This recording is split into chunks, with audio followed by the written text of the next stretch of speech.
Usa ka tingog, usa ka katawhan.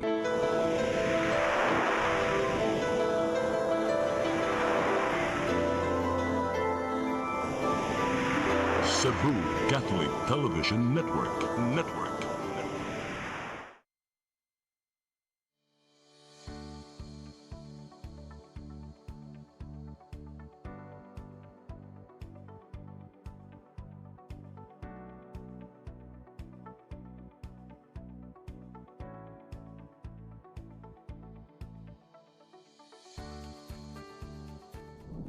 Magandang araw po sa inyong lahat at welcome to New Start, ang OzoMed Health and Wellness Talk Season 4. I'm your host, Deborah, at ngayon, we have another powerful episode lined up for you today.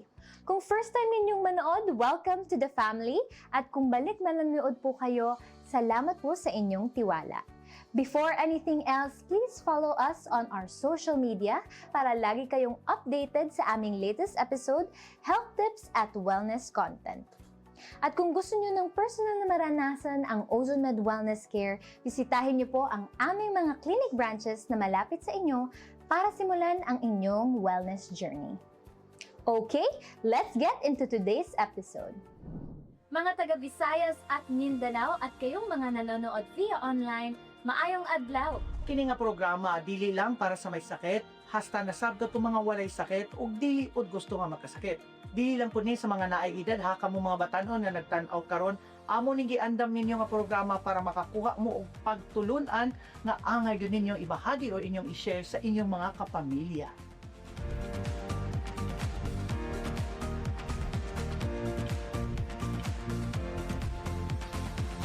Well, in fact, there are other people, after they retire, they lost their sense of purpose, and that's the time that nag-deteriorate talaga yung life nila. Minsan nami-misdiagnose, ovarian pala yun, pero ang presentation parang appendicitis. No? Itong mga degenerative disease is not just one cause. Multifactorial yan. Ibig sabihin, marami naglalaro kung bakit nagkaroon ka ng mga ganong sakit. Sinasabing degenerative diseases, kadalasan ani iniisip ng mga tao no nga kaliwat ninyo ka na arthritis, kaliwat nga na ay rheuma dok. Pero unsa ba gyud ka big, unsa ba kalawak ang ibig sabihin nitong degenerative diseases dok? Ito po ang programa na hatid sa inyo ng OzoMed Wellness Clinic kung saan ibabahagi ng mga doktor ang kanilang kaalamang medikal tungkol sa inyong kalusugan. In our age today, it is very important that we have to really value yung aging process na to. No? At the end of the day, talaga masasabi mo that you are fulfilled. While we still have that options, we choose healthy food. Mas mabuting alam natin yung mga gibati natin. Alam natin kung paano natin sila aatakihin. Huwag nating hayaan na nandun na tayo sa punto na wala nang balikan yung sakit ninyo o yung kondisyon ninyo. Sa New Start, we believe na ang pinakamalakas na patunay ng healing ay ang mga boses ng taong nakakaranas nito mismo. Tinignan ng OB, sabi niya, cervical cancer daw. Inisip ko, ang Panginoon, hindi naman ako pababayaan. Di ba sabi niya, by His stripes, I am healed. Sabi niya, if I were you, ma'am, patanggal mo breast mo. So, nung nasabi ko yung balita, umiyak sila kasi sabi ko, cancer, stage 1, umiyak na. Ako po si Deborah. Ako si Jeray ug kamo nagtanaw sa New Start OzoMed Health and Wellness Talk Season 4. Topic natin ngayon ay isa sa pinaka-importanting topic na kailangan marinig ng bawat Pilipino. We are talking about colon cancer. Sakit na dahan-dahan pero tiyak na kumukuha ng ating kalidad na buhay. At madalas hindi natin namamalayan. Pero ang magandang balita, may pag-asa. At nandito kami para ibahagi iyon sa inyo ngayon. Para gabayan po tayo sa topic na ito, kasama natin ang dalawang espesyal na bisita. Si Kuya Jeray na magiging anchor natin ngayon at kasama niya ang ating OzoMed Physician in Charge sa Cebu na si Doc M.I. Good day mga ka-New Start. Today atong istoryaan ang topic nga gilikayan ug dili gustong hisgutan sa atong mga kababayan. this is not to give you control or dili ni namo gusto nga hadlukon mo, but this is to give you clarity, awareness, and of course dapat malaman natin na dunay dapat buhaton to prevent and to manage this. Ang atong topic karon tungkol or mahitungod sa colon cancer kasi daghan na kay tag mga pasyente dinhi sa Ozone Med Wellness Clinic no nga colon cancer ang ilahang issue or ilang mga problema. Syempre, hindi yan natin mapapatunayan kung gaano katotoo ano yung mga prevention na pinag-uusapan natin kung walang doktor na magbibigay sa atin ng medical advice or medical lessons or teaching para mahibaw-an nato kung unsa ni nga sakit. Kauban nako ang physician in charge sa Ozone Med Wellness Clinic Cebu. Wa na ilain usa sa mga batanon, usa sa mga masipag ug syempre usa sa mga kugihan nga doktor dinhi sa Ozone Med, Dr. M.I. Aguinaldo. Mayong adlaw do. Maayong adlaw sa inyo. Kumusta ka na? Maayong adlaw din sa inyo. Ayan, kay kag mga fans nga ron Doc no sa Visayas ug sa Mindanao. Actually po dinhi sa Ozone Med Cebu, ilado na si Doc M.I. sa atong mga pasyente, especially yung mga taga Leyte, Samar, Tacloban, because they are watching our show. Doc, medyo ano tayo ngayon no, kung itong last topic nato, degenerative diseases ang atong isgutan. At syempre, na ako'y guide kasi gusto ko nga tanan ato gyud siyang mahimay per piece sa mga tanong no. And this topic also na formulate ni nato Doc because of the questions or mga suggestions ng ating mga pasyente dinhi sa Ozone Med. Doc, ano ba talaga ang colon cancer in a simple term? Ang colon cancer ay isang klase ng cancer na nakikita sa bituka or sa intestine, particularly dun sa area na colon. Okay, so kumbaga digestive system ba to Doc ang target nito? Sa anatomy digestive system? Sa bituka mismo. Bituka mismo. Okay Doc. Saan ba nanggagaling ito Doc? Ano ba, totoo ba Doc na ang start nito or ang parang punot dulo ng lahat yung tinatawag na polyps? Yung colon cancer, parang nagsisimula bilang, minsan ito ay nagsisimula bilang isang polyp, pero hindi naman lahat ng polyp pwedeng maging colon cancer. Oh. Pero pwedeng magsimula yung colon cancer from polyp. Pero pwede rin manggaling ito sa ibang klase na bukol dun sa loob ng bituka natin. So ibig sabihin Doc, sa tinae, dili lang polyps ang mga nadto. So pwedeng na yung mga other bukol po. Oo, pwede meron kasing polyp yung parang finger-like projections, yung parang merong ganon. Or meron din flat lang na kumakatag siya. So may mga ganon. So iba't ibang klase. Okay. So Doc, gaano ba ito katagal yung sinasabi mong polyps, no? Gaano siya katagal sa lawas na mutubo or mag-spread bago sa matawag na cancer? Yung ano kasi, yung kailangan talaga ng early detection, prevention, kasi this colon cancer, pwedeng, kanina sinabi ko from polyp to colon cancer, pwedeng magtagal ito ng 5 to 10 years yung ano natin, yung timeline na tinatawag. So, pwede magkaroon ng mga changes during that time. Ibig sabihin, katong mga tao nga na ay mga gitawag o polyps, may window pa sila Doc to prevent it before magiging serious. Tama po ba yung pagkaintindi ko Doc? Kaya kailangan talaga na mas lagi nating tinitingnan or minamatsagan yung timeline na yon from 5 to 10 years na yon. Kung tubo ba siya, mukatag ba siya, mukalat ba siya, or dumami siya.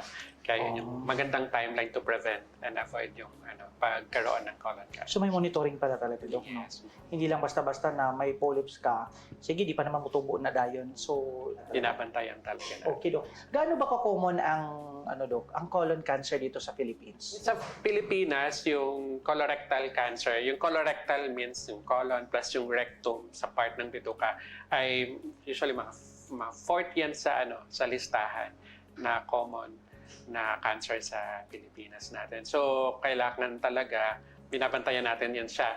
Usually, ito ay nangyayari sa mga tiguang, mga 50 years of age at ay kailangan tinitingnan yan lalo-lalo na sa mga lalaki, sa mga may predisposing factors. Pero ngayon, nag-iiba na yung estado. Though ito yung mga common, pero dahil nag-change yung mga lifestyle natin, pabata ng pabata, or iba na yung mga kinikater na ito ng mga group of populations. So, dati kasi, when I grew up siguro, no, makadungog kang nag-colon cancer, maghalos mga tiguang na lang yung madungog, no? But this time, Doc, meron na tayong mga younger, mga patients ba? Meron na tayong mga 14 years of age, Wow. meron ng gano'n, minsan mga 20s, 30s, or 40s, pero 50s pa rin yung pinakamarami. Pero, syempre, hindi natin i-disregard yung mga age group na yon kasi nga, because of our lifestyle changes. So this is something pala, Doc, no, na dapat aware ta ngayon pa lang, no? So each one of us, may pili ba ang colon cancer, Doc? Babae or lalaki? Or mostly lalaki? Itong ating discussion right now, pero wala naman tong pinipiling Gender. Kaya kailangan mag-ingat tayo sa ating kinakain lifestyle natin. Nako. Speaking of lifestyle, Doc, dito ano nga ba ang main causes or mga risk factors ng colon cancer, Doc? Yan. So, meron tayong mga factors kung bakit tayo nagkakaroon ng increased risk of colon cancer. Pero hindi pwede nating ituro ito sa iisang factor lang. So, multifactorial pa rin ito. Katulad ng mga diniscuss natin before sa mga ibang sakit, laging multifactorial. First, yung genes. Ibig sabihin, kung merong problem sa genes mo, nag-mutate yung mga genes mo, o napasa ito from your parents or grandparents, pwedeng mapasa sa'yo. So, kaya kailangan alam mo sa family history mo kung meron talagang problem sila. Kasi kahit ang most common na age ng colon cancer ay 50s, dahil meron ka ng factor na family history, may predisposing factor ka na, then wag mo nang intayin yung 50 na edad. Mag-ingat ka na. Pangalawa, yung diet mo. Kung kumakain tayo ng more of processed food, meat lang, walang mga fruits and veggies, fibers, then mas prone ka na magkaroon ng colon cancer. Pangatlo, yung lifestyle. Mahilig ka ba mag-alcohol? Hindi ka nag-exercise? Nagsusmoke ka ba? Though walang masyadong direct na study na magtuturo agad na, colon cancer kapag nag-smoke ka. Pero, makakadagdag ito sa burden doon sa sakit natin. Pang-apat, kapag may mga chronic inflammation, kanina diniscuss natin or sa mga episodes na pakihanap doon sa mga New Start program natin, previous episodes natin about degenerative disease, yung inflammation.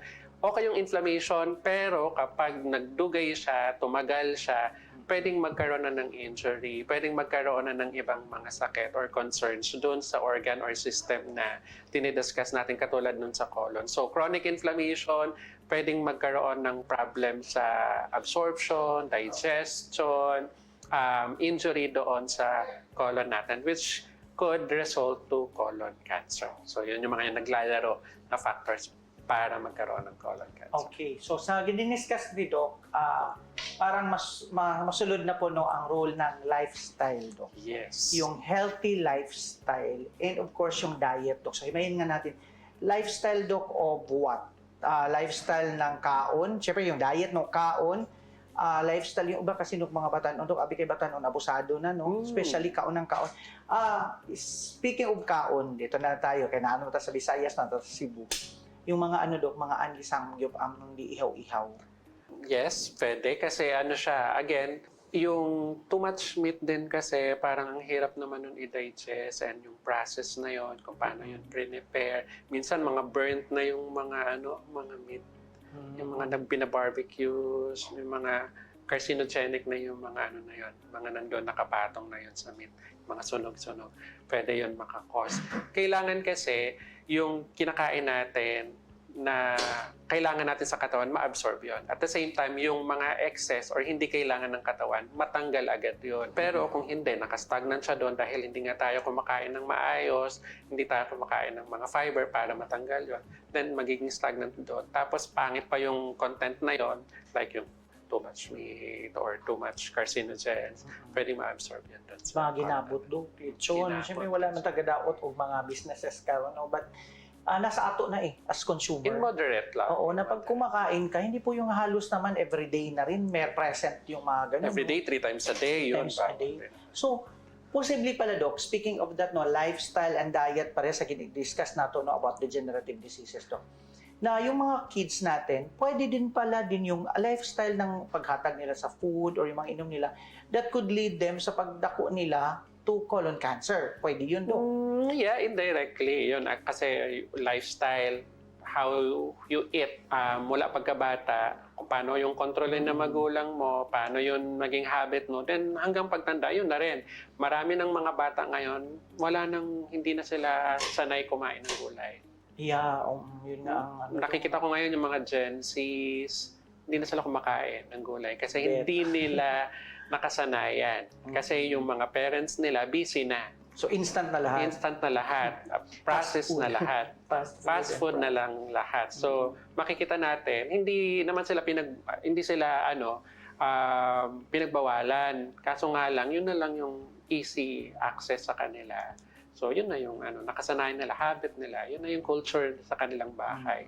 Kasi walang nagluluto, tapos busy lagi yung mga magulang. Pwede yung maging So, lesson sa mga parents ngayon, kasi we always focus on on family. Kasi usually pag pumupunta dito sa clinic yung pasyente, Dok, kasama halos yung barangay. Minsan yung iba kasama talaga yung buong family na parang nagpapakita sila ng support. So sana kung gaano kalaki yung support natin nung nagkasakit sila, ganun sana din kalaki yung support natin sa ating kapamilya na, hey, yung alam mo yung nagtatapikan kayo sa hey, sobra na ta sa baboy karon, mag-agulay na punta. Correct. So dapat ganun pala siya dapat na hindi ito ayaan man siya, matanda na yan, alam na yung ginagawa niya. So dapat tayo as family, yung concern natin, nag-start talaga sa atin sa bahay. Yes. And then sa isa't isa. And speaking of bahay, Doc, we talk about, you discussed earlier, Doc, na yung risk ng family history.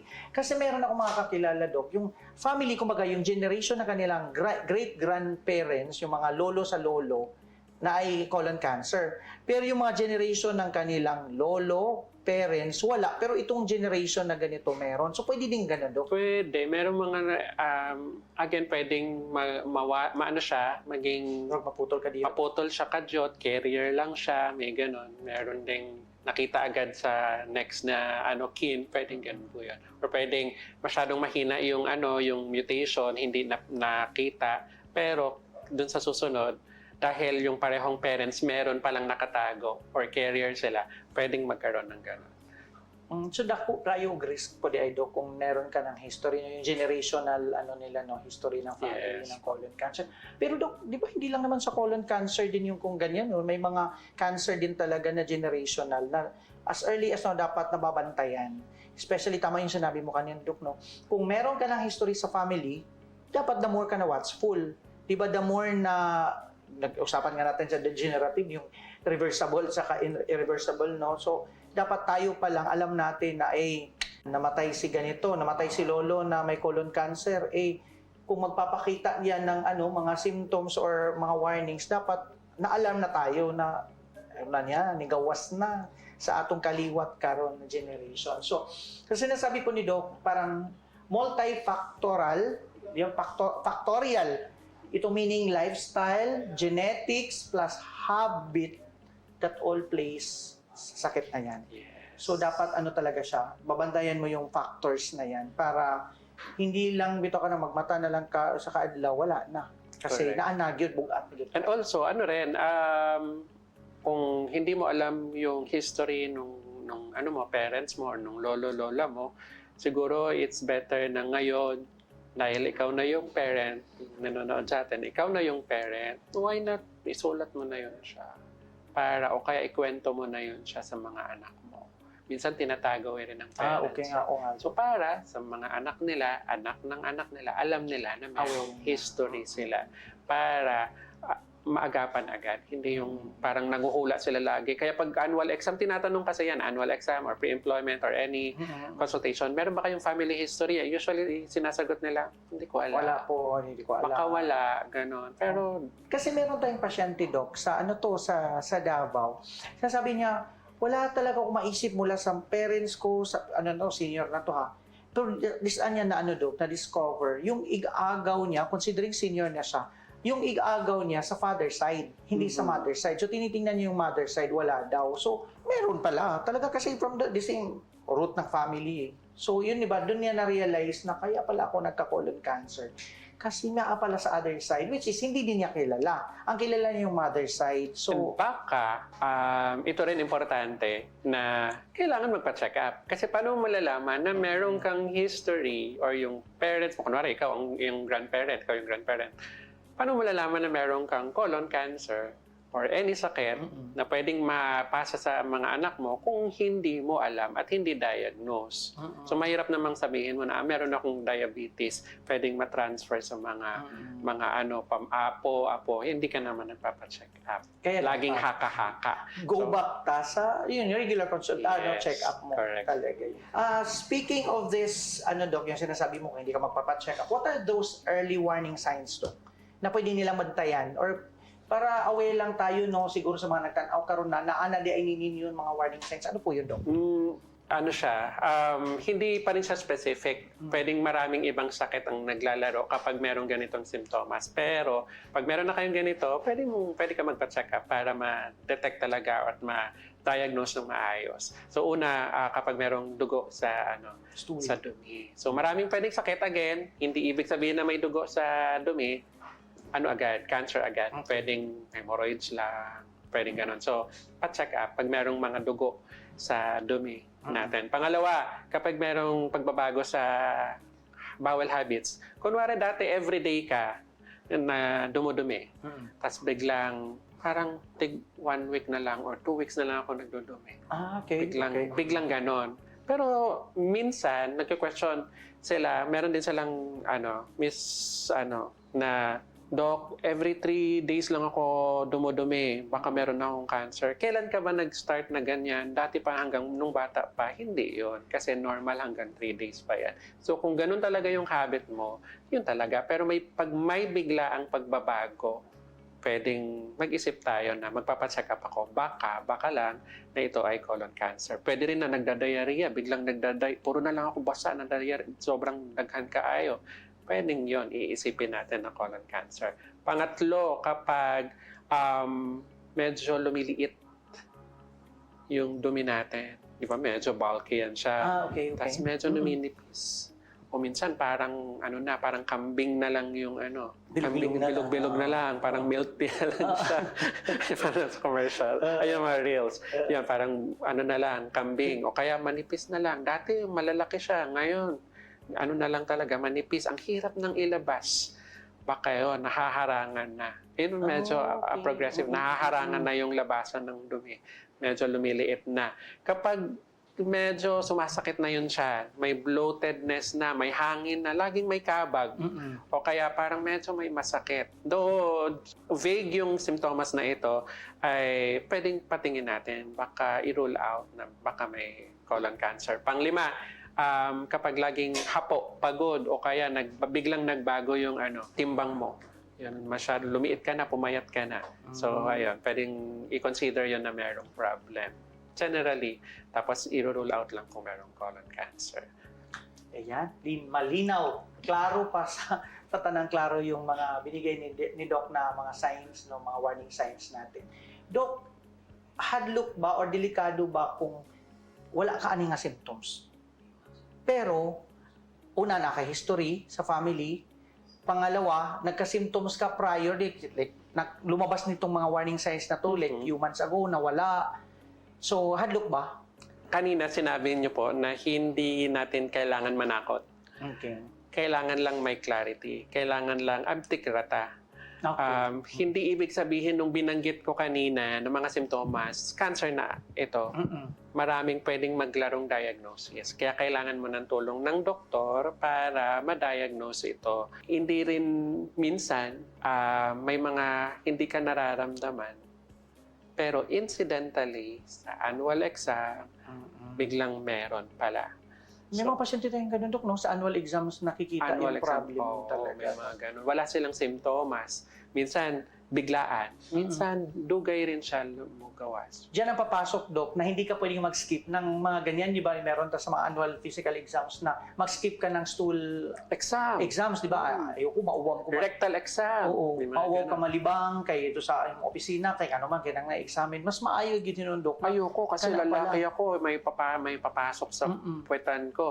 Pero kasi, kala mo, ano lang siya, parang sa hemorrhoids lang yung titingnan, or sa prostate mo lang yung titingnan. Titingnan din kung may mga bukol doon. So, kaya kailangan, pa-check mo. More than the hiya, kailangan yung sarili mo, i-prevent mo na magkaroon ng gano'n. Lalo na sa mga edad na 50s na.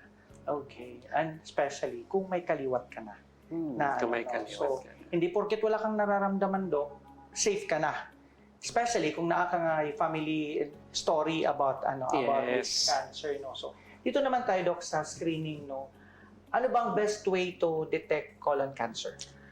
Ang gold standard para mo ma-detect talaga kay through colonoscopy. Yung mga simptomas, nandyan kanina, lagi natin binabanggit sa mga previous nating episodes, hindi natin pwedeng ma-diagnose ang isang sakit na magbabase lang tayo sa laboratory test or imaging test or a history lang itself or a blood test lang itself.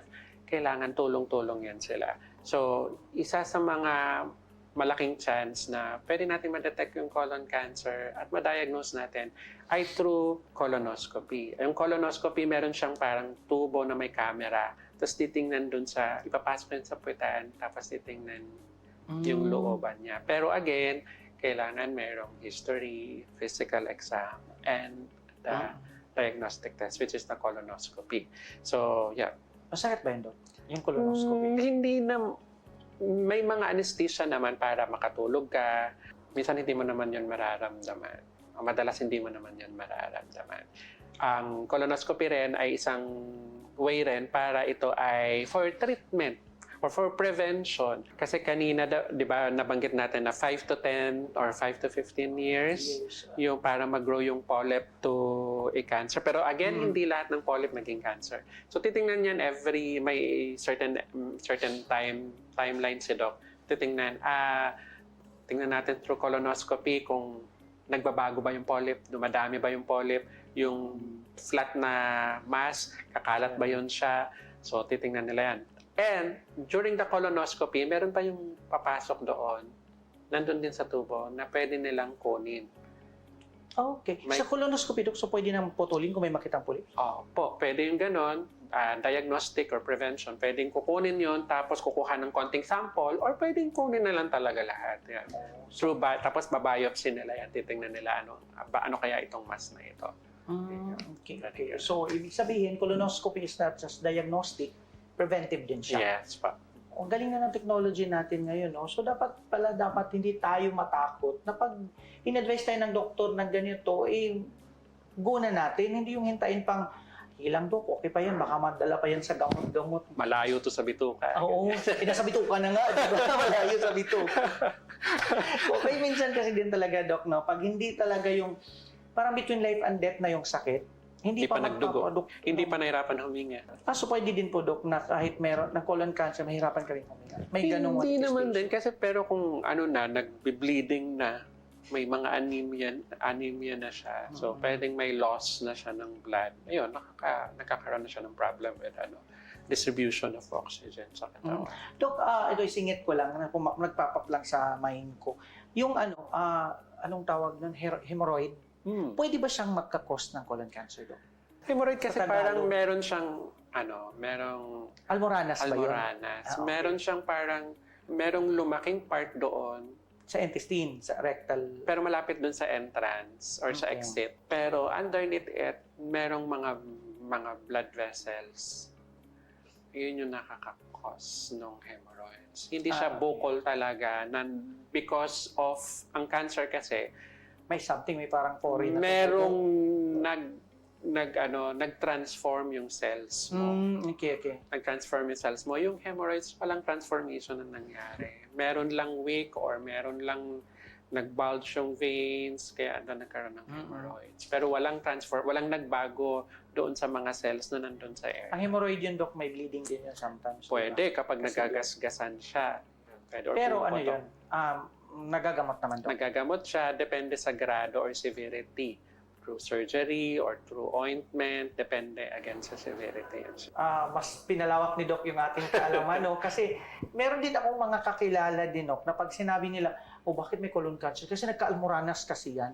parang tungod sa almoranas na develop to cancer. So parang gi-almoranas lang siya duha ka buwan nagimo ng colon cancer. So may dapat pala talagang procedure. I mean, yung sinasabi diagnostic natin, Dok, na dapat silipin lahat. Yes. Sinabi mo kanina, roll out, no? Kasi sanay din tayo dito sa clinic, kami sa clinic, sanay po kami na i-roll out ng doktor. Hindi lang, okay, blood ka lang, hanggang dyan lang yan. Oh, naku, may ganito ka, hindi tayo ganun, Dok, no? So sinisilip, actually, itong si Doc MI talaga, pag dito ako sa Cebu, yun ang nagtuturo ka rin na hindi yan. So, kailangan pa natin ng ganito. I-refer muna natin to kay ano. O even allergy and viral infection nga. Nung nagtanong ako sa iyo, nung galing ako ng flight, na parang, sige, titingnan natin, allergy ba yan? Ano pa? So, ganun kagahalaga po yung makikipag-usap ka sa doktor. Kasi, ang kabanan dyan, pero kung di ka makapag-isip ng ayos, Dok, magkukonclude ka agad, tapos makonclude ka, mawalan ka na ng pag-asa, wala na, buong pamilya na mo, ma-okay na ba, mahandok na sila. Katulad nung sinabi mo na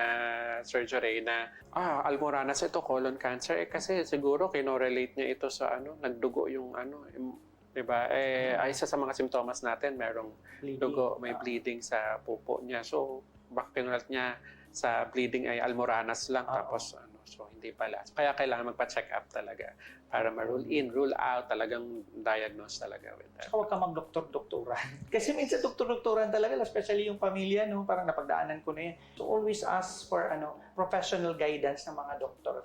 Mahirap na, lalo na katawan Una mo imong lawas kung magkasakit ka, tawag nun, ma-misdiagnosed ka, wala na, mali na rin ang imong gamutan, Correct. di ba? So mapunta ka sa maling tambal, maling doktor. So maayos, dapat ikaw mismo educate ka about it. Doc, practical steps para maiwasan ang colon cancer. Practical lang, yung pwedeng gawin daily. Magsisimula ito lagi sa sarili.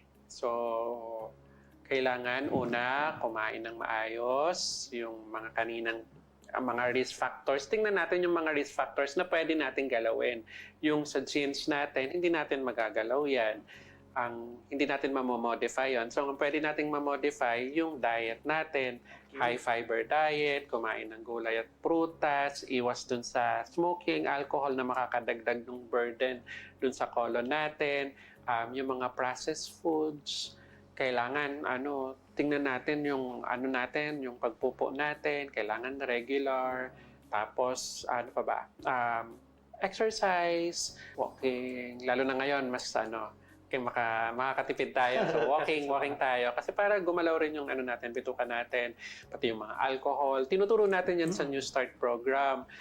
Pag nagpapa-check up kayo dito sa Ozone Med Wellness Clinic, tuturuan namin kayo. And also, you can visit yung YouTube channel natin at yung Facebook page natin para extensive yung turo natin doon ng mga New Start program kung ano yung mga pwede nating ayusin sa ating lifestyle para maayos yung gut natin. Meron ding nagsasabi na pwedeng makorelate ito sa gut health na tinatawag. So, kaya kailangan medyo okay ang tiyan natin with regards to that. So, dapat dagdag lang ako sa exercise, Dok. No? Especially yung mga nagpuyo ito sa mga condominium, Dok. Kung nasa second floor ka lang naman, huwag ka na mag-elevator. Yes. Or third floor, ako usually, kung may nag-asami, nasa higher floor kami, minsan naghahagdan ako, Dok. Kasi it really helps talaga. Hindi yung natamad na tayo, lahat na lang elevator, akyat baba, di ba? So, as simple as that, makatulong talaga. And also yung mga malapit lang sa work, you can walk naman talaga. Lalo na sa may mga cities na like Makati, BGC. If safe naman din, pwede kayong kung ayaw nyong mainitan, kung may mga covered na hallways doon, or canopies, or pag ayaw nyong mapawisan dahil baka mag-haggard kayo pagpunta sa work, then pag-uwi, pwedeng gano'n. Mag-walk na lang kayo along with your friends na malapit sa bahay. Okay. Doc, ito, balikan ko lang. You talk about diet. Gaano ka-importante yung fiber sa pagkaon, Doc? Yung fiber kasi parang expand siya hindi siya magiging compact yung pupo mo. Kasi parang siya. Di ba? Parang, ang tawagan? Mo-expand. Cut siya dun sa mga compactness ng okay. pupo. Kaya pag may fiber, lami ikalibang, Doc, na lamig Oo, kaya malambot siya kasi nga parang nagtatransgress siya dun sa mga mga laman ng pupo. Kaya mas malambot siya. Hindi siya masyadong titigas. So, pangalawa, ma-flash out mo talaga. Ayaw natin na ma-retain for longer time yung pupo natin. Kasi yun yung cause, mas matagal yung exposure ng mga toxin sa loob ng colon natin, ng intestine natin, mas maraming chance na ma-absorb siya. So, tanggalin natin yun para walang masyadong tayo. Best na makukuha ang fiber, Doc, is sa vegetable at fruits, di ba? Kasi yung iba kasi maraming alternative na, kaya hindi na rin nag-exercise kasi I have fiber, I have ganito. So, basically, kung anong available sa kusina, yung pagkain sana, Doc, no? Kaya nga, lagi yung nanonood kasi yung anak ko ng mga videos about nature. Parang meron doon na parang if the nature doesn't produce it, don't eat it. Kung hindi galing sa nature, huwag mo kakainin. Sabi niya, Papa, does not come from the nature. So, okay, anak. Kaya malaking lesson din yun, Doc, no, na makuha natin. And also, dito sa Ozone Med Wellness Clinic, meron tayong in-house na nutritionist. So, along with your treatment, yung ozone therapy and the other treatment natin dito, nire-refer natin yung patient natin sa in-house nutritionist. So, tinutulungan natin, ano bang klaseng veggies or fruits? Kasi hindi naman lahat maraming fiber eh. So, Yes. merong certain na gulay at prutas na mas maraming fiber. Kaya mas okay na if magpapakonsulta ka, tap us so that we could refer you to our in-house nutritionist. All this na pinag-usapan natin, Doc, no, diet para to have a healthy gut. So, gaano ba ka-importante ang gut health, Doc? Yun, kasi isa sa mga problem natin with yung colon natin, medyo dumadami na yung bad bacteria versus the population ng good bacteria. And syempre, kapag merong imbalance ng environment, mas maraming good kaysa sa, or mas maraming bad, mali. Mas maraming bad kaysa sa good, then magkakaroon tayo ng problem. And also, ngayon, meron ng studies na kala natin ang problem lang sa gut ay problem lang sa gut.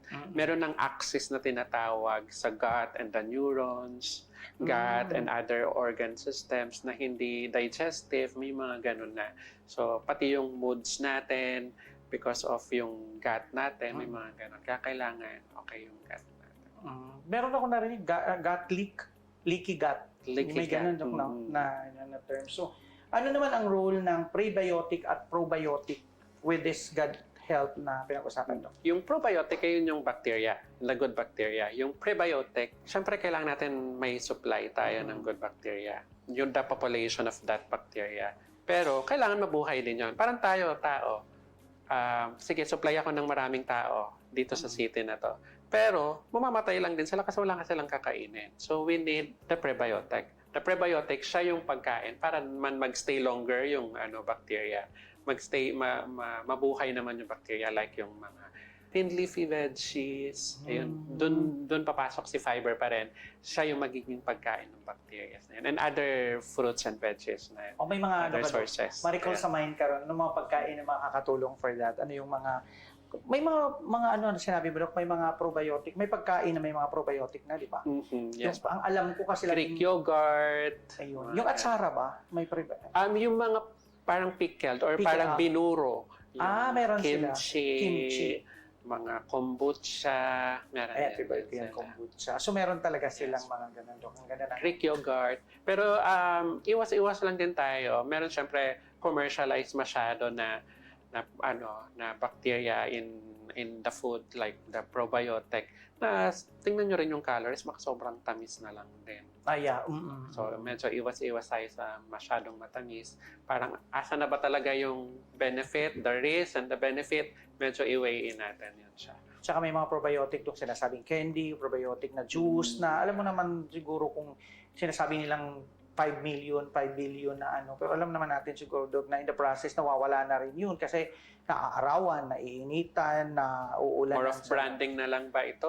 More of na lang ba ito? Ganun. So, magiging okay ang tiyan kung talagang fiber na kinakain mo is from the nature, yung fruits and vegetable, na maayos, di ba? Hindi din yung process na fruit. May mga processed fruit na kasi din ngayon, di ba? Yung nabibili mo na parang, pinag-usapan nga namin kanina, yung yung gata na nasa lata na umaabot na ng 1 year. So, Pag nagpagata tayo, ano lang, di ba? Mapapanis na agad. Tapos yan nasa lata, kaya pala yung mga kinakain din, hindi din na agad Minsan, napapanis. napapatiba ata yung mga bigas, parang ano na siya, parang hindi na Pernasis na rin kahit nga siya. yung mga burger, medyo hindi na siya inaaman talaga. Kaya yun, Sobrang yun tagal. pala. Well, ang dami na namin napag-usapan ni Doc MI. It's all about colon cancer, the risk, ano yung mga pagkain na dapat iwasan. So, more of this when we return. So, dyan lang po kayo. Napakaganda nun, hindi ba? Maraming salamat po, Kuya Juray at Doc MI. Sobrang dami po nating natutunan. At ngayon, bago po tayo bumalik sa ating topic, gusto nating ibahagi sa inyo ang isang bagay na siguradong magpapalakas ng inyong loob. Kasi sa New Start, we believe na ang pinakamalakas na patunay ng healing ay ang boses ng mga taong nakakaranas nito. Kaya ngayon, maririnig natin ang isang healing testimony na isang tunay na kwento mula sa isang taong katulad ninyo na nakahanap ng pag-asa at kagalingan sa pamamagitan ng OzoneMed. Ultrasound ako, lalong dumami yung buko, lalo siyang lumaki. Nagpa-consult na ako sa OB. Tinignan ng OB. Sabi niya, cervical cancer daw. Kaya lang, siyempre, inano ko ng, inisip ko, ang Panginoon, hindi naman ako pababayaan. Di ba sabi niya, by His stripes, I am healed. Kaya yun yung pinangawakan ko. Ako po si Aurita Agnasan, 56 years old, taga Pinagbuhatan, Pasig. Na-diagnose po ako ng ovarian cancer stage 2. Nagkaroon ako ng January, nagkaroon ako ng spotting, konti lang naman. January, February, hanggang sa April, nagtry ako ng ibang mga herbal. Hindi siya umubra. Nung nagpa-ultrasound ako, lalong dumami yung buko, lalo siyang lumaki. Nagpa-consult na ako sa OB. Ngayon, nagpa-ultrasound ako, tinignan ng OB. Pina-pap-smear nga ako, sabi niya. Nung nagpa-pap-smear, nag-positive sa squamous cell carcinoma. Sabi niya, cervical cancer daw. Sabi niya, i-refer kita kasi hindi naman yung pwedeng operahin. Naku po! Ito yung pinaka-darkest moment of my life. Talaga, naku! Feeling ko noon, kukunin na ako ni Lord. Katapusan ko. Ang feeling ko noon, parang kukunin na ako eh. Nung nalaman ng asawa ko na sila, parang hindi pumasok sa isip nila yung ganung kamatayan. Pero doon sa may katawan, parang pumapasok yun, hindi mo maalis yun eh. Kaya lang, siyempre, inano ko ng, inisip ko, ang Panginoon, hindi naman ako pababayaan. Di ba sabi niya, by His stripes, I am healed. Kaya yun yung pinangawakan ko. Hindi mo na ako nagpunta ng onko.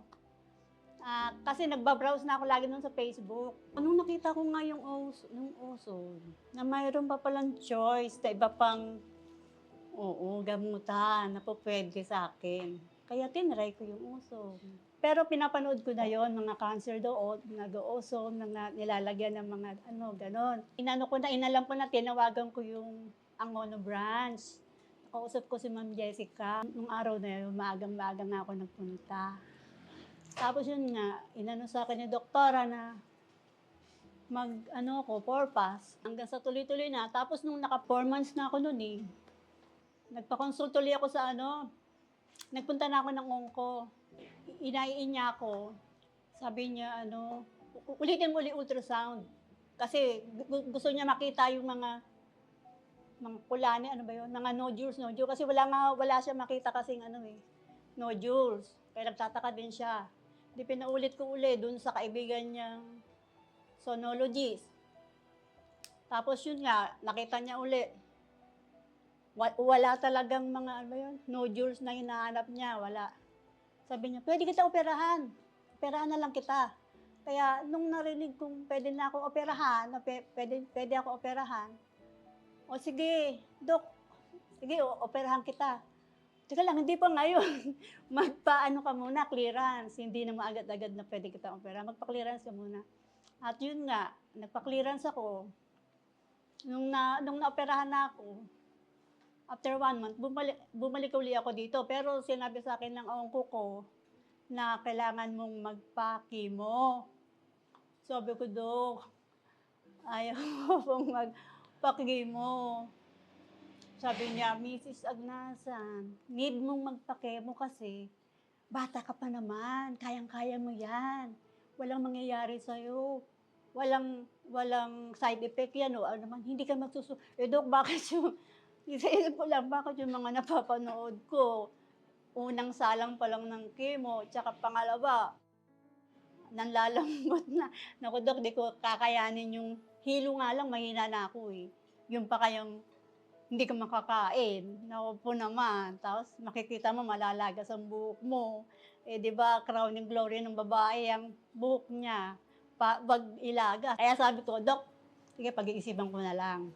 Kaya tuloy-tuloy ko na yung oso. Kasi nung naka-20 visit ako, 20, di ba? 20, biglang nawala yung pain. Kasi masakit na masakit yung ano ko eh, puso, kasi dugo siya, di ba? Tapos nung naka-20 session na ako, nawala yung pain, tsaka yung pagdurugo, nawala. Na ano siya, yung nalis. Konti na lang. Kaya doon ako na-amaze. Sabi ko, ang galing. Naka-20 pa lang ako noon na nawala yung ano. Tsaka sumigla ako. Before, naka-ano na lang ako. Naka-bed, ridden. Yung hindi ako tumatayo kasi nga yung dugo nga. Yung dugo kasi ganun siya. Oh. Kaya nung nakapag-uso ako, nung naka-20 session, unti-unti nawawala yung pain. Naka-ano uli ako, nakapagluto uli ako, nakakalabas na uli ako. Tapos, naganahan na ako uling kumain. Kasi dati na, ano ako eh, parang pagod.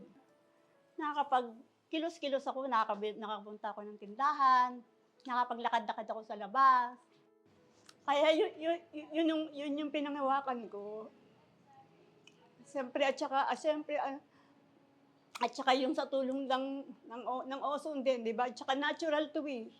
Galing sa Diyos yung hininga, yung ano niya, yung, di ba yung oxygen? Sa kanyang galing likha niya yan eh. Ano, siya talaga eh, di ba? Ngabe, sa umpisa pa lang, diba, 1 John 1, di ba? 1 John 1 na from the beginning, di ba God created? At yung kagalingan ko, nag-provide siya ng lamb para ipako sa krus. At doon, sa pamamagitan ng kanyang kamatayan, sa pamamagitan ng kanyang dugo, at tayo pinagaling sa ating karamdaman.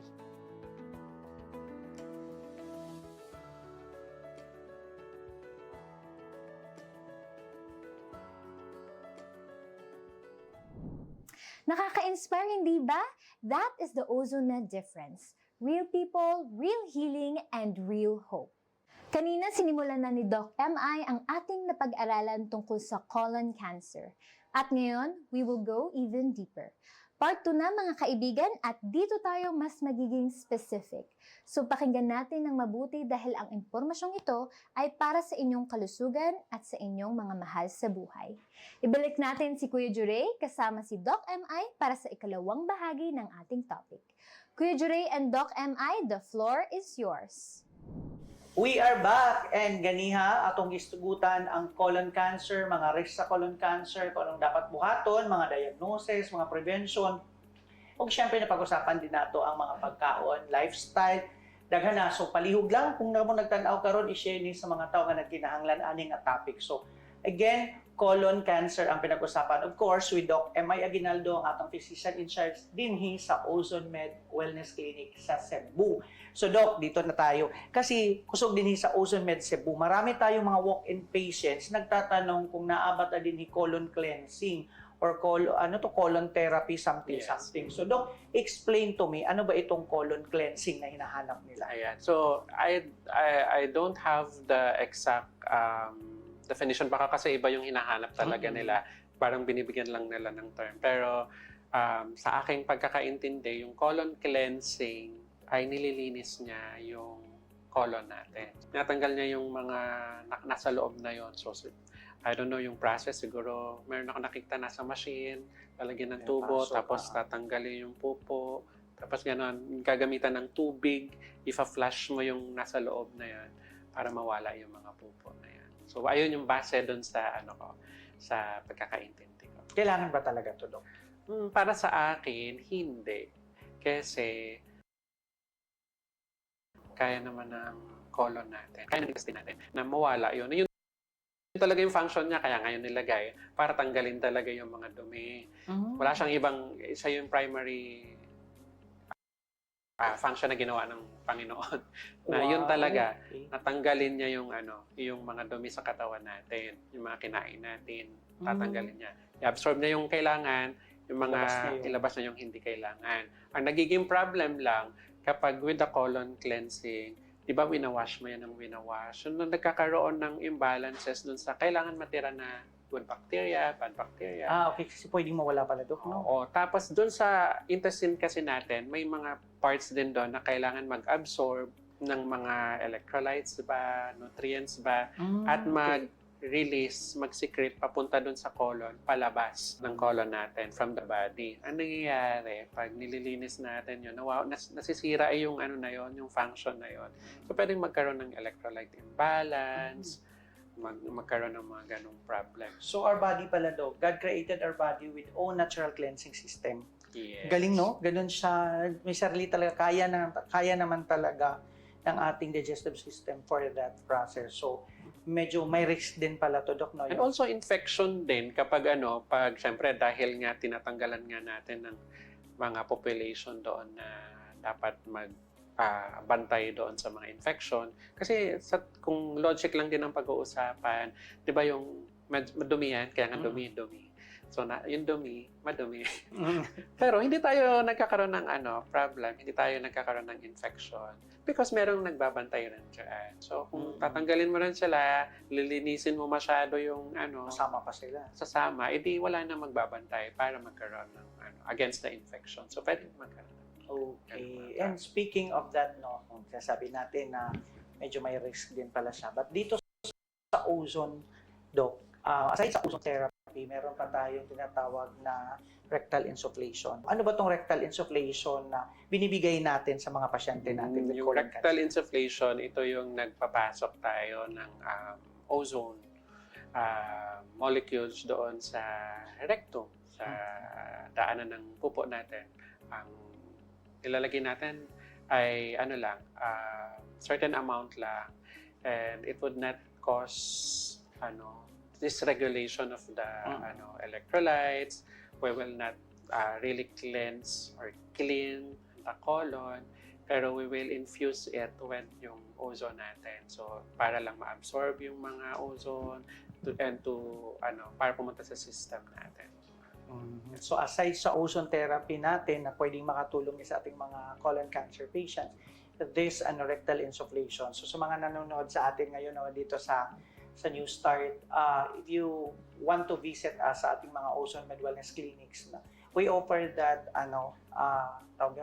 rectal insufflation na parang hindi siya yung tipong nililinis, but binubugahan natin na siya ng upgraded na alcohol natin, upgraded oxygen. Kung may mga kailangang buhayin doon, buhayin, kailangang patayin, papamatay din. Oo, tama.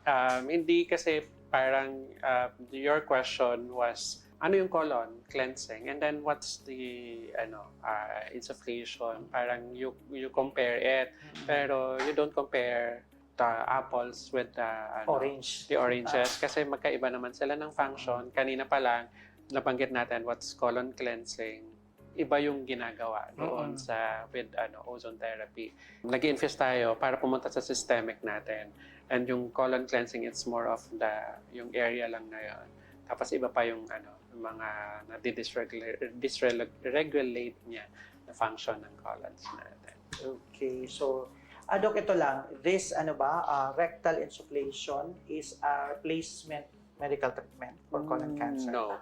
Kanina, kung nanonood kayo from the start, balik ulit kayo sa start. Lagi nating dinidiin sa mga viewers natin na you really have to go to your medical doctor para makita kung ano talaga yung cause and then magamot natin kung ano yung cause. Kung colon cancer man ito, hayaan natin na si medical doctor ninyo ang titreat ni ito ng mga ito. So either refer kayo to a medical onco or a surgeon. Then with us, even a medical doctor like me and other branches, tutulungan naman namin yung treatment na binigay sa inyo ng medical doctor to complement lang with what your other doctors have advised you to do. So yeah, pangtaas lang ng immune system, pang-strengthen lang ng mga katawan ninyo. Okay, so malinaw ang sinabi ni Doc. Ozone therapy is complementary, not a replacement. Okay, makikipag-usap pa rin kayo sa inyong mga doktor and then talk also to our doctors dito sa clinic para ma-explain namin sa inyo. And in-explain din ni Doc yung colon cleansing, an hour rectal insufflation. So parang one is local, one is systemic, Doc, no? So magkaiba po ang function. So huwag po tayong ma-mislead. Minsan ma-mislead na yung mga tao, no? So dapat talaga yung proper knowledge manggagaling mismo sa doktor. Hindi porket dahil nakikita natin sa reels, no, na this is it, colon cleansing, or this is it, ganito na makakaakala mo lahat ng tao gumagawa. No, you have to always go back na, Doc, tama po ba ito? Be educated. Babalik pa rin tayo sa lagi tayong magiging educated tayo. Doc, ano po ba yung mga maipapayo mo sa ngayon mga nanonood, Doc, no, na may colon cancer, o yung iba may suspetsa na meron akong colon cancer, meron silang mga warnings or mga signs or symptoms na meron sila nito. Ano mo pwede mong share sa kanila, Doc? Ayan, to all our viewers, if you have any mga vague symptoms like changes in bowel symptoms or merong konting pagdudugo or just as simple as bloatedness or abdominal pain or parang medyo pumapayat kayo, unexplained na pagpapapayat, then visit your nearby friendly doctor para ma-diagnose kayo. Kung kanina nabanggit natin na yung simptomas at sakit ng kapitbahay ninyo ay iba doon sa nararamdaman ninyo. Kaya kailangan magpa-konsulta para ma-diagnose, ma-rule in at ma-rule out kung ano talagang sakit. Change yung mga lifestyle habits ninyo, lalong-lalo na kung meron na kayong mga predisposing factors like meron na yung family history ninyo, medyo bago-baguhin na natin yung kinakain natin, lifestyle natin. And also go back with the New Start program episodes natin sa Facebook page and YouTube channel natin. Bisitahin nyo yun para medyo mag-take down notes kayo doon sa paper ninyo kung ano-ano yung mga pwede ninyong gawin sa buhay ninyo para medyo mabawasan yung risk factor of having colon cancer. Okay, so Doc, nasimulan mo na yung advice sa kanila. Would you like to invite them to come to our clinic? Yes, our clinic is located sa 12th floor sa BPI Corporate Center sa Ayala Business Park. Yeah. Ayan. And you can visit and contact us at our Facebook page. Yeah. Ayan. So, and of course, mapapanood din tayo sa Ozone Med Davao and Ozone Med Bacolod. So, visit our clinics. And may mga nakita ka mga QR code. Since we start this episode, scanin nyo na kay kung kamo mari sa clinic, kung mapakonsulta mo, na may makuha ang mga special discount, privileges, mga packages na para ninyo nga nagtanaw karon sa atong New Start. So, mga ka-New Start, lagi nating tatandaan, or this is what we are talking about today no, sa buong episode na ito, na colon cancer preventable, detectable, and manageable if mas maaga mo tong makikita at mas maaga mo tong nadidetect, no? So, huwag ka matakot magpa-check up, mas matakot ka maghintay at mag-ignore lang, parang tiis-tiis muna kasi walang pera, tiis-tiis muna kasi kaya pa ng katawan, no? Huwag tayong ganyan. So, ang journey dapat magsisimula sa desisyon natin na hindi na to tama, mali na yung nararamdaman ko, hindi to normal. Lalo-lalo na hindi na rin normal yung background ng family mo about the cancer, about that colon cancer. So always go back to information, na tamang informasyon na nanggagaling sa ating mga doktor. So this is our topic for today, yung colon cancer, and I hope na i-share ninyo sa mga nagtanaw karon sa inyong mga kapamilya nga nagkinahanglan ani nga information. And of course, magpasalamat mi sa tanan nga nagsuporta namo. Daghan kay mig mga nakuha ang mga positive feedback sa ating mga sa nagtanaw sa YouTube channel nato o sa CCTA, and I hope na kami mahimong blessing para kaninyo ug daghan pa taon tag ma-reach out ang mga kababayan nato nga nagkinahanglan og medical information para mag-guide namo kayo. So visit mo sa among mga OzoMed branches again sa Cebu, dito sa Cebu with Doc MI. Lagi po yan. Nandito yan ng araw-araw po yan na nagbubukas ang clinic. Nandito siya from 10 a.m. to 2 p.m. Doc, no? Nandito Yes, ka. So, tsaka ano lang yan si Doc MI. If you ask, nandito siya. You can ask question. And then feel free lang po sa connect us sa among mga other branches, especially din also sa Luzon. So maraming salamat. Daghang kayong salamat sa inyong pagtanaw. Magkita-kita ta sa sunod nga episode. Kini si Juray, maayong adlaw kaninyong tanan. Wow, what an episode po, ano? Maraming salamat, Doc MI at Kuya Juray, for sharing your knowledge and your heart with all of us today. At sa inyong mga nanonood ngayon, salamat po sa inyong oras at tiwala. Sana po ay nakauwi kayo ngayon na may bagong kaalaman, bagong pag-asa, at bagong determinasyon na alagaan ang inyong kalusugan. Huwag kalimutang i-follow kami sa social media at bisitahin ang pinakamalapit na OzoMed branch sa inyo dahil ang unang hakbang tungo sa healing ay ang kumilos ngayon. This has been New Start, the OzoMed Health and Wellness Talk Season 4. I'm Deb, ingatan ninyo ang inyong kalusugan kasi kayo ang pinakamahalagang taong sa buhay ng inyong pamilya. Hanggang sa susunod na episode, paalam at God bless. And let's get this episode started. Ang topic po natin ngayon ay isa sa pinaka-importanting topic na kailangan marinig ng bawat Pilipino. Talang daghang kay nangutan na Doc, daghang kay nag-share sa atuan na continuation of the topic. So, Hindi sila pina-allow na many visitors because of the fear that the visitors will bring infection to the patient. mas mataas daw ang non-communicable diseases, Doc, sa mga low and middle income countries. Gusto naming ibahagi sa inyo ang isang bagay na siguradong magpapalakas ng inyong loob. Pagkapako dito, sabi ko matigas. Tapos natakot ako, hindi ako nagsasalita sa bahay. Tapos sabi ko nung after 1 week, sabi ko, anak, parang may iba sa akin. Pagkapanya niya, mama, na-research ko, sa'yo ang parang delikado, gano'n. While we still have that options, we choose healthy food. May choice tayo. Yung choice natin is to stay healthy, and kung pwede nga, no, as tayo as family, no, we help each other na pigilan yan. OzoMed Wellness Clinic New Start. Mapapanood every Saturday 8 to 9 a.m.